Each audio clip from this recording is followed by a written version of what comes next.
दोस्तों, हमारे शरीर को जिंदा रखने के लिए दाल रोटी की जरूरत पड़ता है। ऐसे ही पौधे को भी जिंदा रखने के लिए नाइट्रोजन, फास्फोरस और पोटास की जरूरत पड़ता है।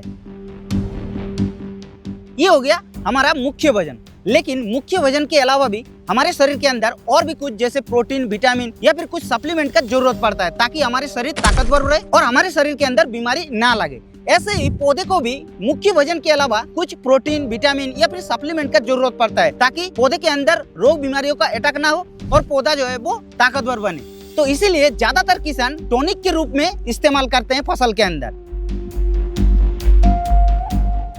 उसको कृषि विज्ञान की भाषा में बायो स्टिमुलेंट या फिर पीजीपी यानी कि जो प्लांट ग्रोथ प्रोमोटर होता है उसको बोला जाता है।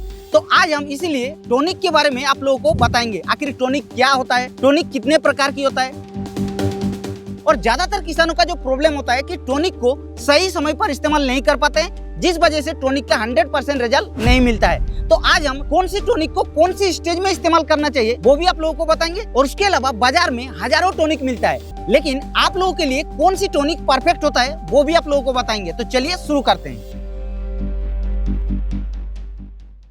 तो सबसे पहले बात कर लेते हैं टॉनिक क्या होता है। तो दोस्तों, टॉनिक पौधे के लिए सप्लीमेंट के हिसाब से काम करता है। टॉनिक कोई ऐसा खाद नहीं होता है, ये पौधे का कोई पेट भरने का काम नहीं करता है। ये पौधे की मेटाबॉलिज्म यानी कि पौधे के अंदर जो पाचन क्रिया होता है या फिर पौधे के अंदर जो सिस्टम होता है उसको ये एक्टिवेट करता है। तो जब किसान भाई फसल के अंदर टॉनिक को इस्तेमाल करते हैं तो पौधे के अंदर जो सेल्स होता है यानी कि जो कोशिका होता है वो आप लोगों का सक्रिय हो जाता है, जिससे पौधे के अंदर फोटोसिंथेसिस यानी कि प्रकाश संश्लेषण तेज होता है। और तो और जो न्यूट्रिशन होता है मिट्टी के नीचे वो भी पौधे के अंदर बहुत ही तेजी से पहुंचाता है। अब बात कर लेते हैं टॉनिक कितने प्रकार की होता है और आप लोगों को कौन सी टॉनिक को इस्तेमाल करना चाहिए। तो देखिए, टॉनिक बाजार में हजारों कंपनियों का मिलता है और हजारों नाम से मिलता है, लेकिन आप लोगों को नाम के पीछे नहीं जाना है। आप लोगों को उसका जो कंटेंट होता है, उसका जो टेक्निकल होता है उसके पीछे जाना है। और अगर कोई भी टॉनिक के अंदर कोई कंटेंट नहीं होगा, कोई टेक्निकल नहीं होगा, कोई कंटेंट नहीं होगा और दुकानदार आप लोगों को बोलेगा कि इसके अंदर जो कंपोजिशन है वो छुपा हुआ है यानी कि कंपनी इसको छुपा के रख दिया है, तो आप लोग समझ लेना कि कोई टॉनिक वो नहीं है। तो टॉनिक बाजार में जनरली 4 प्रकार की मिलता है। एक होता है एमिनो एसिड जो कि पौधे के अंदर प्रोटीन बनाने के लिए काम करता है। दूसरा होता है ह्यूमिक एसिड जो पौधे के अंदर सफेद जड़ों का विकास करता है। और तीसरा हो गया सीड एक्सट्रैक्ट यानी कि समुद्रिक शैवाल जो कि उसके अंदर 60 से भी ज्यादा प्रकार की न्यूट्रिशन होता है, जो कि फसल के लिए बहुत ही ज्यादा फायदेमंद होता है। फसल का पौधे की वृद्धि करता है, फसल के अंदर जो फल होता है उसको साइज को बढ़ाता है और फल का चमक को बढ़ाता है। अब चौथा होता है विटामिन और एंजाइम जो फसल में उत्प्रेरक के हिसाब से काम करता है। अब बात कर लेते हैं ज्यादातर किसान जहां पर गलती करता है और बोलते हैं कि हमने तो इतना महंगा टॉनिक को ले आया लेकिन क्यों रिजल्ट नहीं मिला इसका। अब उसके पीछे सबसे मेन जो लॉजिक होता है वो आप लोगों को अभी हम बताते हैं। ज्यादातर किसान भाई मार्केट से कोई भी टॉनिक को ले आता है और स्प्रे कर देते हैं, लेकिन आप लोगों को रिजल्ट नहीं मिलता है। क्यों नहीं मिलता है? क्योंकि अपने सही स्टेज पर नहीं इस्तेमाल करते हैं। तो अभी हम बताते हैं कि फसल का कौन सी स्टेज में कौन सी टॉनिक को आप लोगों को इस्तेमाल करना चाहिए। तो देखिए, किसी भी फसल का 3 स्टेज होता है। पहला स्टेज वनस्पतिक स्टेज होता है यानी कि फसल को लगाने के बाद जो 10 से 30 दिन के बीच होता है उसके अंदर आप लोगों का वनस्पतिक अवस्था पड़ता है। और दूसरा होता है फ्लावरिंग स्टेज यानी कि जो फूल का स्टेज होता है। और तीसरा स्टेज जो होता है वो होता है फ्रूटिंग स्टेज यानी कि फल का स्टेज। तो आप लोगों को कौन सी स्टेज पर कौन सी टॉनिक को इस्तेमाल करना है अभी आपको हम बताते हैं। सबसे पहले जब आप लोगों का फसल का वनस्पतिक अवस्था होगा यानी कि 10 से लेकर के 30 दिन के बीच में होगा, तो उस समय आप लोगों को ज्यादातर ह्यूमिक एसिड और फ्लूविक एसिड को इस्तेमाल करना होता है, क्योंकि वो क्या करता है, जड़ों का विकास करता है। और जब जड़ों का विकास होगा तो पौधे के अंदर ज्यादा फुटाव होगा, पौधे का ग्रोथ को बढ़ाएगा। इसीलिए ह्यूमिक एसिड को आप लोगों को उस समय इस्तेमाल करना है। और तो और जब आप लोगों का फ्लावरिंग स्टेज आ जाएगा यानी कि जब फूल का स्टेज आ जाएगा तो उस समय आप लोगों को जो एमिनो एसिड युक्त टॉनिक होता है उसको आप लोगों को इस्तेमाल करना होता है, क्योंकि वो पौधे के अंदर प्रोटीन बनाता है जिससे पौधे के अंदर ज्यादातर फूल की संख्या को बढ़ा देता है। और जब फूल की संख्या बढ़ेगा तो फल की संख्या भी बढ़ेगा, और फल की संख्या बढ़ेगा तो ऑटोमेटिकली पैदावार ज्यादा मिलेगा, जिससे किसानों को मुनाफा ज्यादा मिलता है। और तो और एमिनो एसिड फूल फल ड्रॉप होने से भी रुकता है। और अगर कोई किसान भाई का ऐसा प्रॉब्लम होता है, फूल बहुत सारे आ जाता है लेकिन फूल से फल नहीं बन पाता है, और उस हालत में अगर आप लोग एमिनो एसिड को इस्तेमाल करते हैं तो वो फूल से फल भी बना देता है। और तीसरा जो होता है वो होता है आप लोगों का फ्रूटिंग स्टेज, और फ्रूटिंग स्टेज में आप लोगों को इस्तेमाल करना होता है सीड एक्सट्रैक्ट को यानी कि समुद्रिक शैवाल को, क्योंकि वो क्या करता है, फलों का साइज और आकार को बढ़ाता है और फल के अंदर चमक को बढ़ाता है।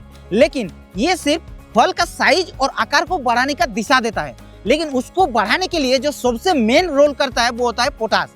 और इसीलिए आप लोगों को एनपीके जो 0050 होता है उसको आप लोगों को इस समय जो सीड एक्सट्रैक्ट होता है उसके साथ आप लोगों को मिला करके इस्तेमाल करना होता है, जिससे आप लोगों का फलों का साइज तो बढ़ेगा ही, फलों का आकार तो बढ़ेगा ही, फल के अंदर चमक भी बढ़ जाएगा और फल का वजन भी बढ़ जाएगा। तो इस तरीके से आप लोगों को इस समय पर आप लोगों को ये टॉनिक को इस्तेमाल करना होता है। अब बात कर लेते हैं टॉनिक के साथ हम लोगों को कौन सी दवा को मिलाना चाहिए और कौन सी दवा को नहीं मिलाना चाहिए।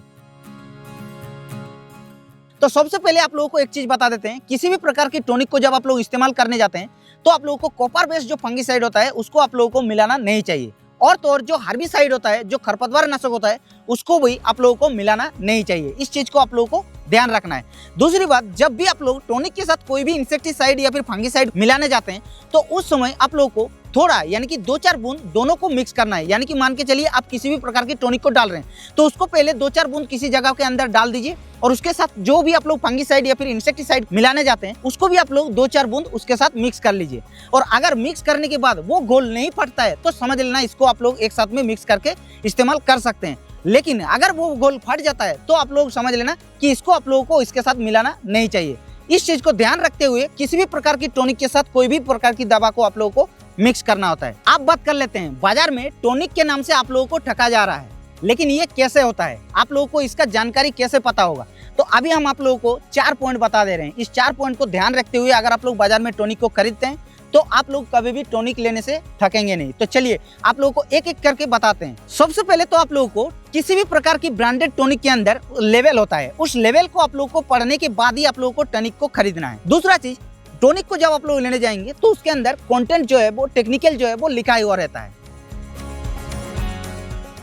और तीसरा चीज, जो सीआईबी होता है यानी कि सेंट्रल इंसेक्टिसाइड बोर्ड होता है उसके अंदर रजिस्टर्ड होना चाहिए। इस चीज को ध्यान रखना है। और चौथा चीज, आप लोगों को मार्केट में नामी दामी जो ब्रांडेड कंपनी होता है, जैसे कि हमारे भारत के अंदर भी बहुत सारे ब्रांडेड कंपनी होता है, लेकिन हमारे भारत के अलावा भी बाहर का देश का बहुत सारे अच्छे अच्छे कंपनी होता है, जैसे कि बायर हो गया, अडामा हो गया, सिंजेंटा हो गया, बीएसएफ हो गया, डुपोंट हो गया, ऐसे बहुत सारे अच्छे अच्छे ब्रांड आप लोगों को मार्केट में मिल जाता है। उस ब्रांड का जो टॉनिक होता है उसको आप लोगों को लेकर के इस्तेमाल करना है। अब बात कर लेते हैं मार्केट में जो सबसे पॉपुलर ब्रांडेड टॉनिक होता है उसको आप लोगों को थोड़ा हम बता देते हैं, उसमें से आप लोग किसी को लेकर के इस्तेमाल कर सकते हैं। तो सबसे पहले जो एमिनो एसिड बेस्ड टॉनिक होता है, जैसे कि एक आता है सिंजेंटा का इसाबियन, बायर का एम्बिशन, अडामा का फ्लेमबर्ज, या फिर आप लोगों को प्लेटास नाम पे मिलता है, या फिर आप लोगों को कोरोमंडल इंटरनेशनल का फेंटेक प्लस नाम पे भी मिल जाता है। इनमें से किसी भी टॉनिक को ले सकते हैं अगर आप लोगों को एमिनो एसिड युक्त तो आप लोगों को टॉनिक चाहिए हो। और अगर आप लोगों का ह्यूमिक एसिड युक्त टॉनिक चाहिए तो क्या करेंगे, ह्यूमिक एसिड युक्त टॉनिक आप लोगों का एक लिक्विड मिलता है और एक आता है ग्रेनुअल। तो अगर आप लोग लिक्विड को लेना चाहते हैं, एक आता है जिब्रस हो गया या फिर एक होता है ह्यूमिसोल, इन दोनों में से लिक्विड ह्यूमिक को आप लोग ले सकते हैं। लेकिन अगर आप लोग ग्रेनुअल्स वाला लेना चाहते हैं तो आप लोग जैसे कि ह्यूमिक के पावर हो गया यूपको का, उसको ले सकते हैं, या फिर और भी बहुत सारे आता है। तो मेरे को जितना पता है वो आप लोगों को ब्रांडेड जो है वो आप लोगों को बता दिया है। और दोस्तों, अगर मान के चलिए सामुद्रिक शैवाल बेस्ड जो आप लोगों का टॉनिक मिलता है उसको लेना चाहेंगे तो आप लोग क्या करेंगे, तो उसके लिए आप लोगों को पीआई का बायोविटा मिलता है, या फिर आप लोगों को धानुका का धंजाइम गोल्ड मिलता है, इफ्को का सागरिका मिलता है। इनमें से आप लोग ले सकते हैं। ये होता है आप लोगों का सीड एक्सट्रैक्ट युक्त यानी कि सामुद्रिक शैवाल युक्त जो टॉनिक बना हुआ होता है उसको आप लोग ले सकते हैं। बाकी विटामिन और एंजाइम बेस्ड जो टॉनिक होता है ऐसा कोई भी प्रकार की टॉनिक नहीं होता है, उसके साथ ही विटामिन या फिर एंजाइम जो है वो मिक्स किया हुआ रहता है।